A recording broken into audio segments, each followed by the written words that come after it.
My fault. What's up with your fam? Welcome to Big Faces Worldwide. We'll be talking nothing but this boxing, man. Listen, first off, I want to welcome everybody to the channel. And like I always say, fam, if you're new here, I want you to be here. So think about hitting that subscribe button as we stay knee deep into this boxing conversation, man. Now, before I start, man, I want to let everyone know about a good friend of mine got a book out called Little Duke Boy, man. It's about his life.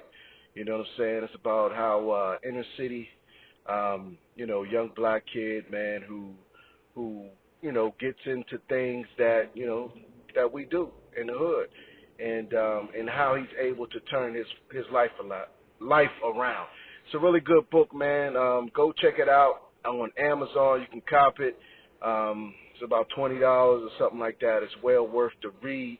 So if you're into reading, if you're into stories of redemption and shit like that, man, go over there to Amazon and cop Little Duke Boy by a good friend of mine, Tennille Chaffin, your boy.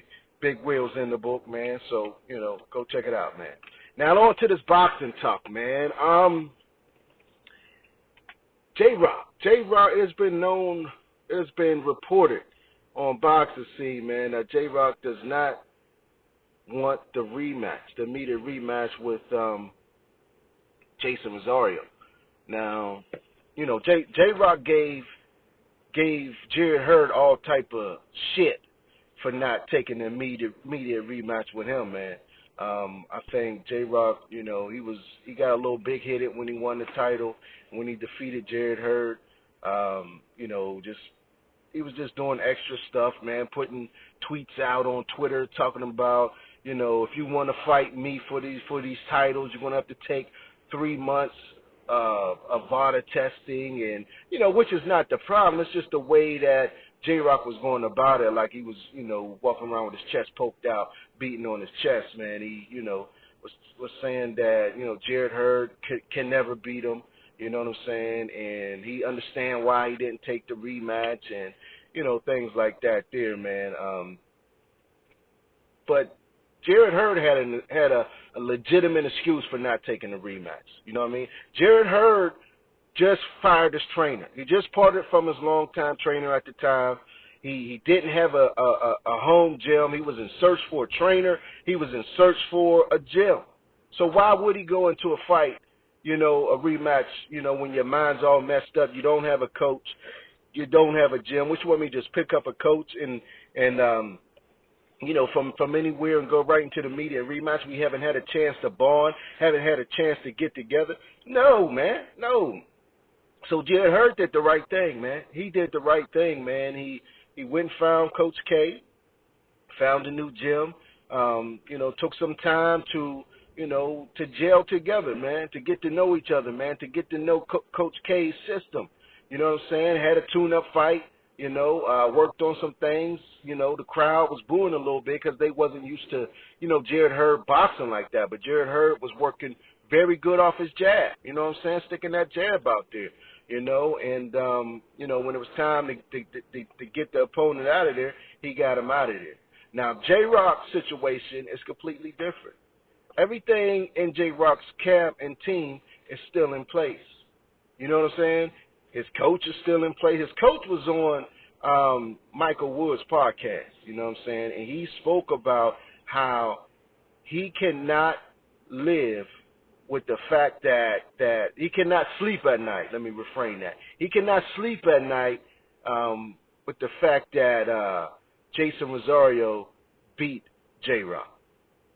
He said he's not on his level, and he had no business beating J-Rock. He said he got to get that back.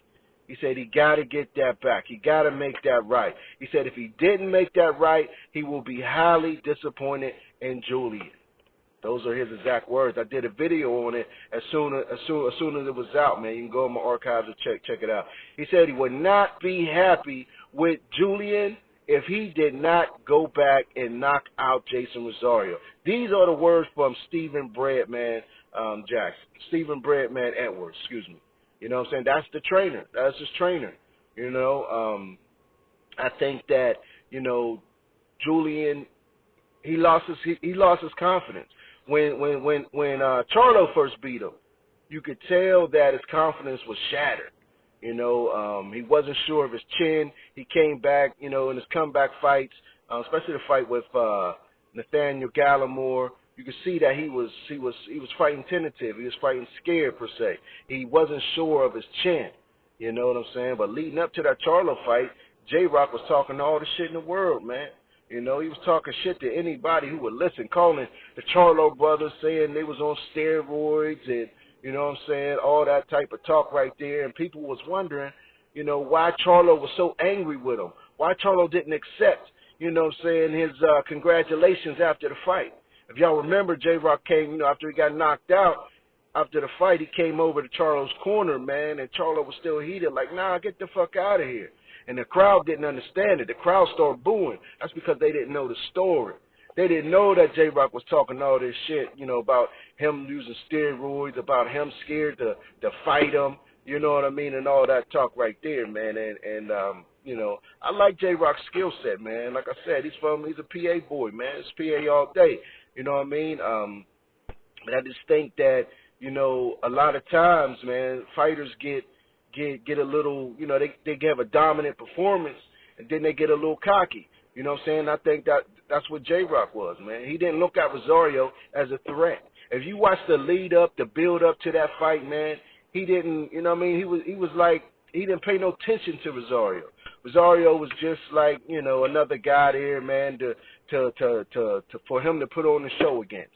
You know what I'm saying? Rosario was not expected to put up resistance against you know, J-Rock.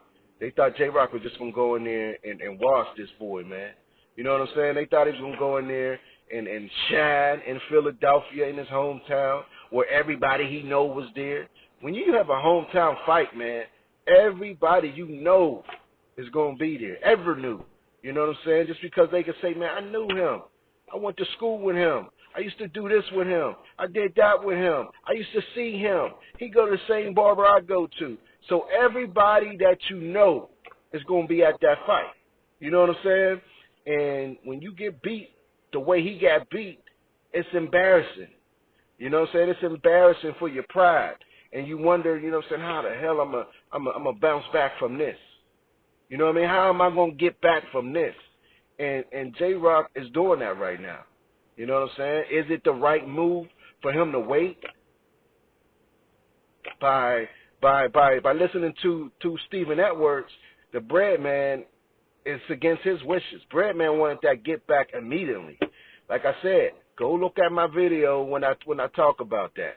You know what I mean? He did an interview with Michael Woods, and he talked about how the loss to Rosario was unacceptable.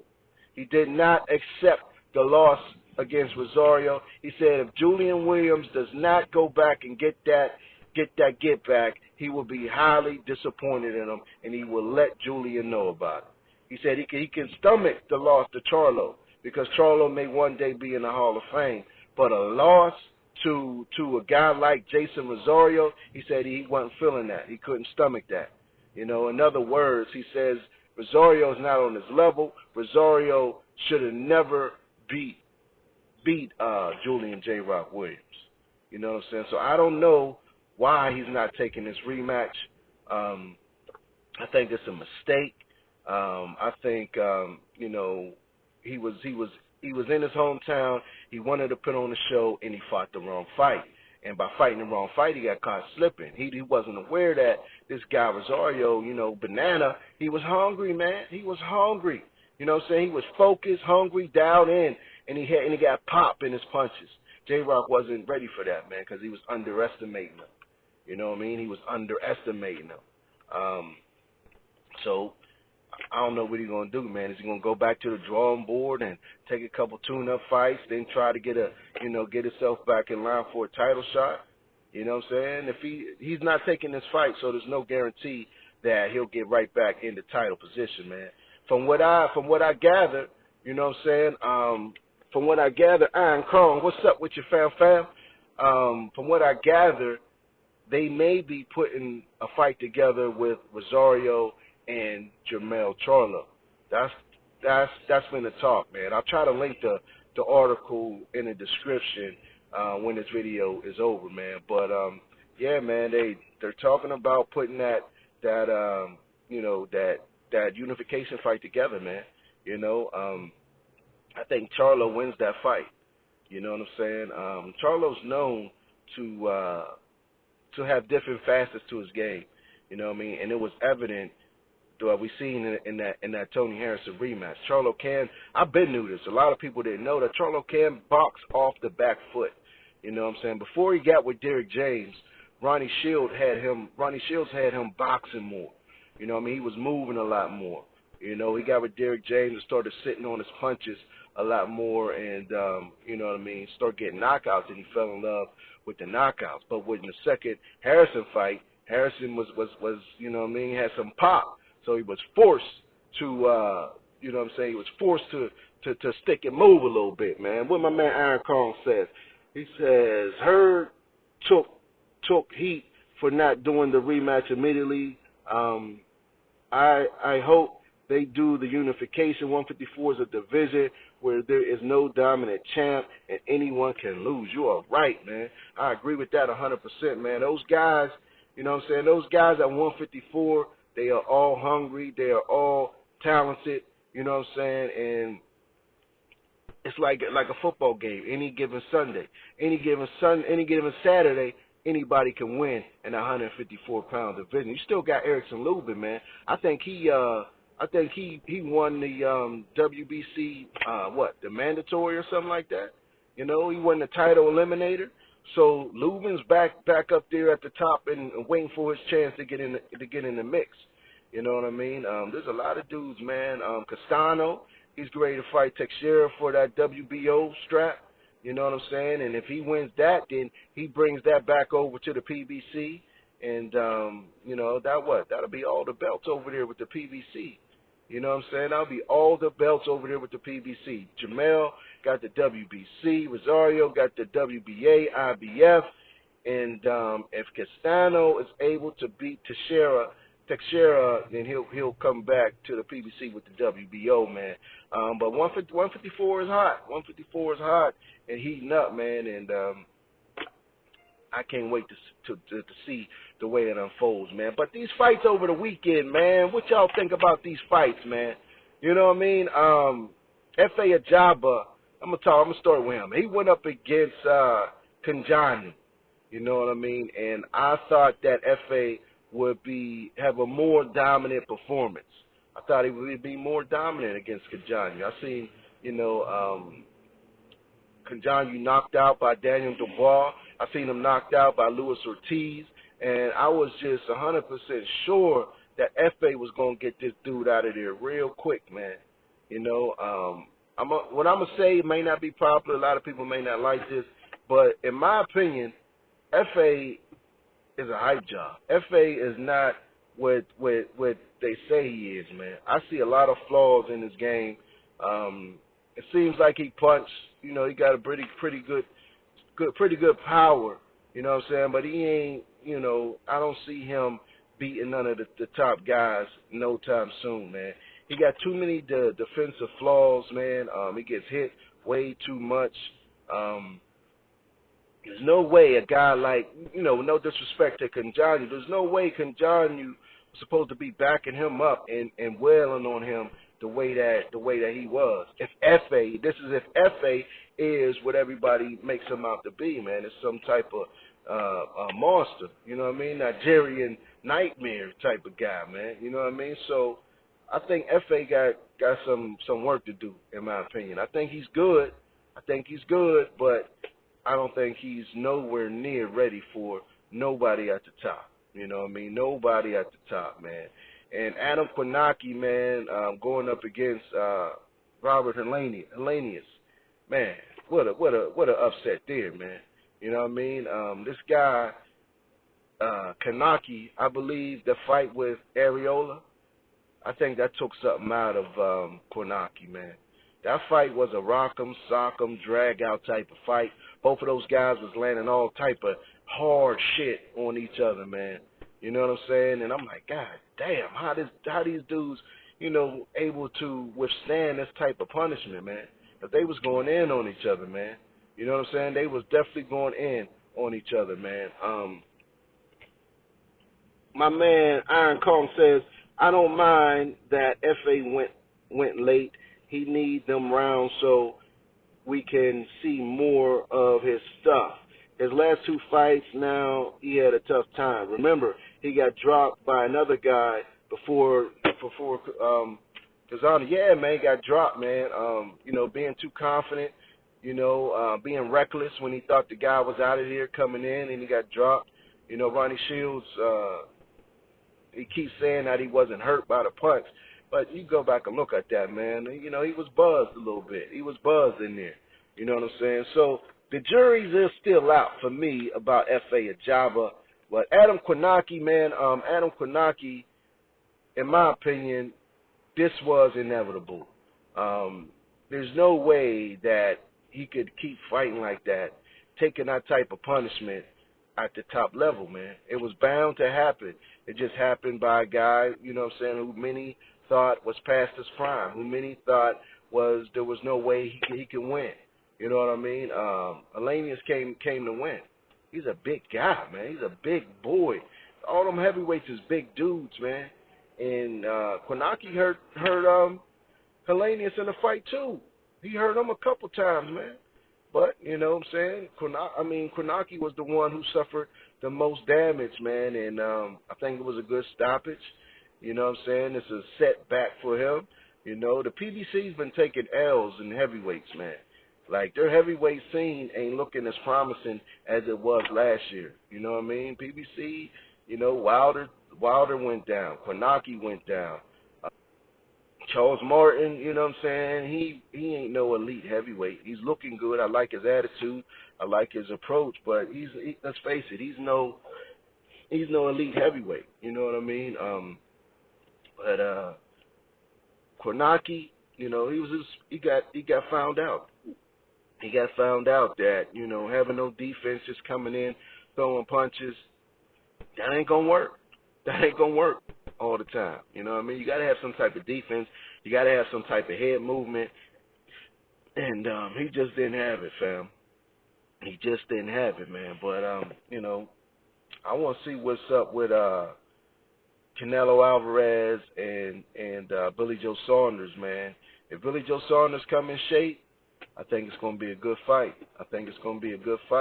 I know a lot of people, got Canelo on their pound-for-pound list.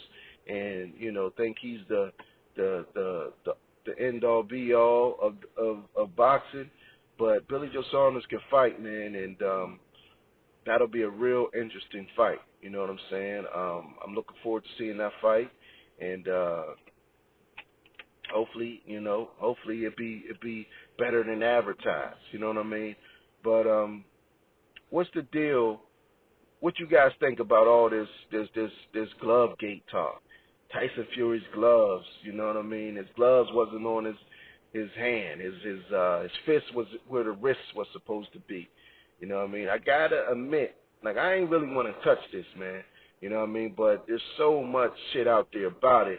You know what I mean? You gotta admit that, the videos that I've been seeing and the pictures that I've been seeing, it looks like something fishy was going on here, man. You know what I mean? Something fishy was going on here. I don't know what it was, but that shit didn't look right. I've seen videos and interviews with a lot of professional boxers who say they never seen no shit like that. They never seen a brand new glove flopping around like that. And we know a couple months ago we had one of Tyson Fury's sparring partners. He videotaped and put out there that Tyson Fury. He found out Tyson Fury took all the padding out his gloves in sparring. There's videos out there on that. You know what I'm saying? So there's just a lot of smoke. You know what I'm saying? And when there's a lot of smoke, there's usually some fire around, man. You know what I'm saying? But I don't think nothing's gonna come of it. You know what I'm saying? I don't think nobody's gonna do nothing about it. So these guys are, really, really pushing for something to be done. I think it's a losing effort. You know what I'm saying? I don't think nothing's going to happen. happen about it. But hey, whatever, if that's what you're choosing with your time, go ahead and do it. You know what I'm saying? Go ahead and do it, man. Maurice Hooker, Regis Prograde. That's a fight I want to see. You know what I mean? Regis is my guy, the Rougarou. You know, I'm looking forward to the fight, man. Rougarou got a lot to prove. He's real hype, man. That loss to Taylor, you know what I'm saying, wasn't, you know, some people take a loss, man, and they go into a sunken place. You know what I mean? Rougarou was training the next day, 3 in the morning. He was putting out training videos back at it. You know what I'm saying? You got to admire that from, you know, a former champion, man, who wants all the accolades that come with being a champion, man. I think that's going to be an explosive fight because, you know, although I'm picking Rougarou to win that fight, Maurice Hooker ain't no slouch. Maurice Hooker's going to come to fight. You know what I mean? If Rougarou come to bang, Maurice Hooker's going to bang. I'm real interested to see what effect Bomac can have on Maurice Hooker's game. You know what I mean? They've been working together for a while now. You know what I'm saying? He got the knockout a couple months ago when their first fight together. Now they have more time. This will be their second camp together. I want to see what Bomac can bring to Hooker's game, man. You know what I'm saying? Can he make him better? You know, Bomac's been known to make fighters better, man. Take a look at Jamel Herring. I think Jamel Herring is an average fighter at best. But over there with Bomac, man, you know, he turns him into a champion. You got to admire that. You got to admire that. Aaron Cohn says, I agree, Kanaki was bound to lose. He has his rush forward bully style and leaves himself open all day. All day. Leaves himself open to all type of shots, man. You know what I'm saying? But listen, man, I just wanted to get on here real quick with this boxing blast, to talk to the fight fans, man, and you know, just talk a little bit about boxing, man. If you on social media, man, check me out on Twitter, check me out on Instagram at BigFacesWorldWide, all one word. But in the meantime and in between time, stay blessed and keep on supporting this sport that we love called boxing. Peace. I'll holla back.